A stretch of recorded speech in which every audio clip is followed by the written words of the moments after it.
आप सभी श्रोता बंधु, दर्शक बंधु, शुभचिंतकों को मेरा प्रणाम, नमस्कार।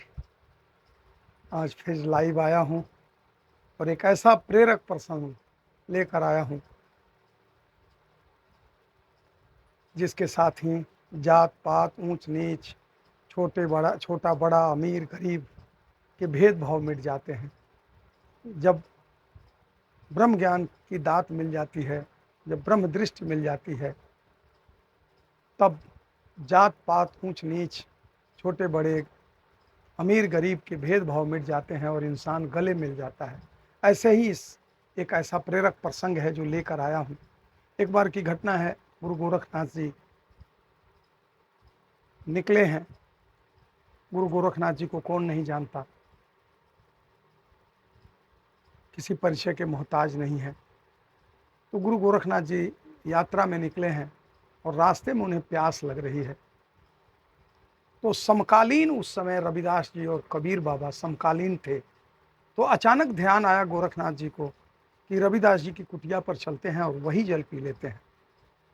और वो धीरे धीरे आगे बढ़ते हैं और रविदास जी की कुटिया पर जब गए तो उन्होंने कहा कि रविदास जी ने देखा तो कहा मेरे भगवान आए हैं।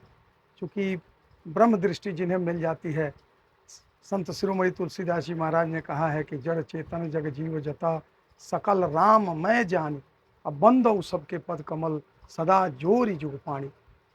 तो देखते हैं रविदास जी कहते हैं मेरे भगवान आए हैं। कहा अहो भाग्य मेरा जब संत के घर संत आ जाता है। तो रविदास जी से गोरखनाथ जी कहते हैं कि मुझे प्यास लगी है, रविदास जी पानी पिलाइए। देख रहे हैं, गोरखनाथ जी देख रहे हैं कि रविदास, एक कठवत है, एक रापी है, धागा है और चमड़ा उसी पानी में डाल के उसी कठवत में फुलाए हुए हैं। तो गोरखनाथ जी जब ये सुनते हैं रविदास जी की प्यासे हैं तो वो चमड़ा निकालते हैं, रापी निकालते हैं, धागा अलग करते हैं और ले जाकर के अंदर कठवत को मल मल के धोते हैं कि आज मेरे भगवान आए हैं। और वो कल से पानी चला चला के सुमरन कर रहे हैं, स्मरण कर रहे हैं प्रभु की याद में। अब आज लगता है कि आज मेरे भगवान आए हैं, क्या सेवा कर दूं। और लेकर जैसे आते हैं, गोरखनाथ जी के मन पर एक ऐसा प्रभाव, एक छाप पड़ा कि अरे ये तो छोटी जाति का, हरिजन जाति का, और वो भी कठवत है, कठवत में चमड़ा फुलाया है, रापी रखा है। रापी कहते हैं जिससे हम चप्पल जूता सीते हैं। तो उस इसी को मल मल इसी को धोकर इसी में पानी लेकर आया है। मन पर भ्रम पड़ गया, चित्त में पानी नहीं पड़ा, अब इसके घर का पानी नहीं पीऊँगा। रविदास का वही चमड़ा फुलाया हुआ, वही रापी, और कहा कमंडल में लेकर के डाल दिया और पानी नहीं पिया और वहाँ से निकल पड़े कबीर बाबा के। सोचा कि अब यहाँ पानी नहीं पीऊँगा, कबीर बाबा के यहाँ पानी पीऊँगा। मन पर भरम पड़ गए, कमंडल में पानी ले लिया, लेकिन प्यासे थे, नहीं पिया। आगे बढ़े, कबीर बाबा की बेटी कमाली आई थी। कबीर बाबा को दो संतान, कमाल और कमाली। तो कमाली आई थी और उसका शौहर भी आया था। तो कल कमाली अपने अपने ससुराल जाने वाली थी। तो मुल्तान में शादी किया था कबीर बाबा ने कमाली का, उसका शौहर आया था। तो कबीर बाबा बता रहे थे कि इस धरा धाम पर रविदास जैसा कोई संत नहीं है, वो सतगुरु हैं, पूर्ण सतगुरु हैं। और रविदास के चरणों को धोकर कोई पी ले, एक दृष्टि से भी देख लें, उनके चरणों के धूलि को माथे पर लगा ले तो जीवन धन्य हो जाएगा। कमाली कही बाबा ऐसे समय में आपने बताया है कि मन तो करता है कि रविदास जी के घर जाऊं, उनके चरणों में मत्था टेकूं, उनके मिट्टी का चरण धूल मस्तक पे लगाऊं, उनके चरण धो के पीऊँ, लेकिन कल ही जाना है, शौहर मानेगा नहीं।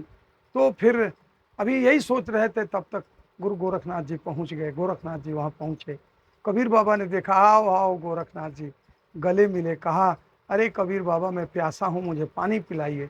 तो वो वाचाल थी कमाली, पूछती है कि कमंडल में वो जल है वो कौन सा है। तो गोरखनाथ जी ने कहा कि अरे ये रविदास के घर गया था, वो तो वही कठवत लिया, उसमें चमड़ा फुलाया, वही जूता सीने वाला रापी रखा, वह उसी कठवत में से निकाल करके उसी में कठवत जल में ले आया। मन कभी कबूल नहीं किया वो जल पीने के लिए। अब ये तो कमाली सुन रही थी कबीर बाबा से, और कबीर बाबा अंतर्यामी, वो भी तो सतगुरु कबीर बाबा रविदास जी समकालीन थे। वो समझ गए गोरखनाथ जी का आना, और कमाली ने कमंडल हाथ से छीन लिया और गटागट पी गई, गटागट पी गई, गटागट पी गई। रविदास के घर का जो जल था उसे पी गई, और अद्भुत चमत्कार हुआ, अद्भुत चमत्कार। जानते हैं, वेद की ऋचाएं बोलने लगी कमाली, वेद की ऋचाएं बोलने लगी। गोरखनाथ जी देखकर किंग कर्तव्य विमूढ़ हो गए। गोरखनाथ जी ने कहा, अरे मेरे मन पर भरम पड़ गया, मैं रविदास के घर का अगर जल पी लिया होता तो मैं भी वेद की ऋचाऊं। जब ये कमाली अनपढ़ है, पढ़ी लिखी नहीं है, और ये वेद की ऋचाएं बोल रही हैं, इतनी ताकत है रविदास के घर के जल में, मुझसे बहुत बड़ी भूल हुई। और तब तक कबीर बाबा लेकर आए, लो गोरखनाथ जी जल पियो। अब क्या करें, वो कमंडल में उनका जाल डाल लिए और फिर रविदास के यहाँ लौटे। कहा कि मैं अब रविदास के घर का ही जल पीऊँगा। फिर पहुँचे और रविदास जी से कहने लगे, मुझसे भूल हुई, मुझे जल पिलाइए, मुझे आपका घर का जल पीना है। तो रविदास जी ने कहा कि अब वो श्रद्धा, वो भाव कहाँ रहा, अब वो जल कहाँ दे पाऊँगा जो सिमरन कर करके कि मेरे घर भगवान आए हैं। अरे प्यासे थे, रविदास जी ने कहा गोरखनाथ जी को कि प्यासे थे तब पिया नहीं, मन में बहु अभिमान किया। मैं ऊंची जाति का रहने वाला हूँ, मैं ऊंचे कुल गोत्र का रहने वाला हूँ, रविदास तो छोटे कुल का रहने वाला है। कहने लगे, जब प्यासा था तब पिया नहीं, मन में बहु अभिमान किया। प्यासे थे तब पिया नहीं, मन में बहु अभिमान किया।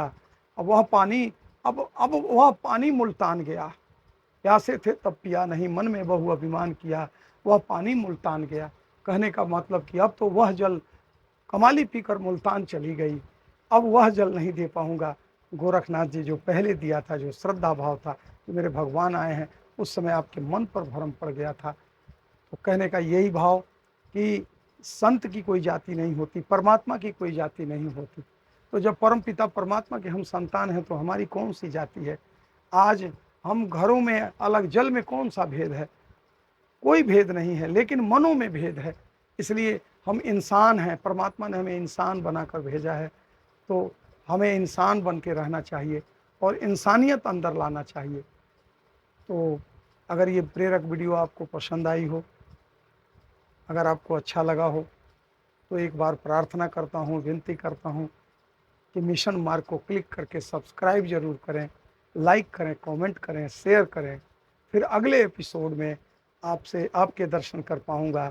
अभी आप सभी को बने रहने के लिए, सुनने के लिए, आप सभी श्रोता बंधुओं, दर्शक बंधुओं, शुभचिंतकों को पुनः बहुत बहुत धन्यवाद जी।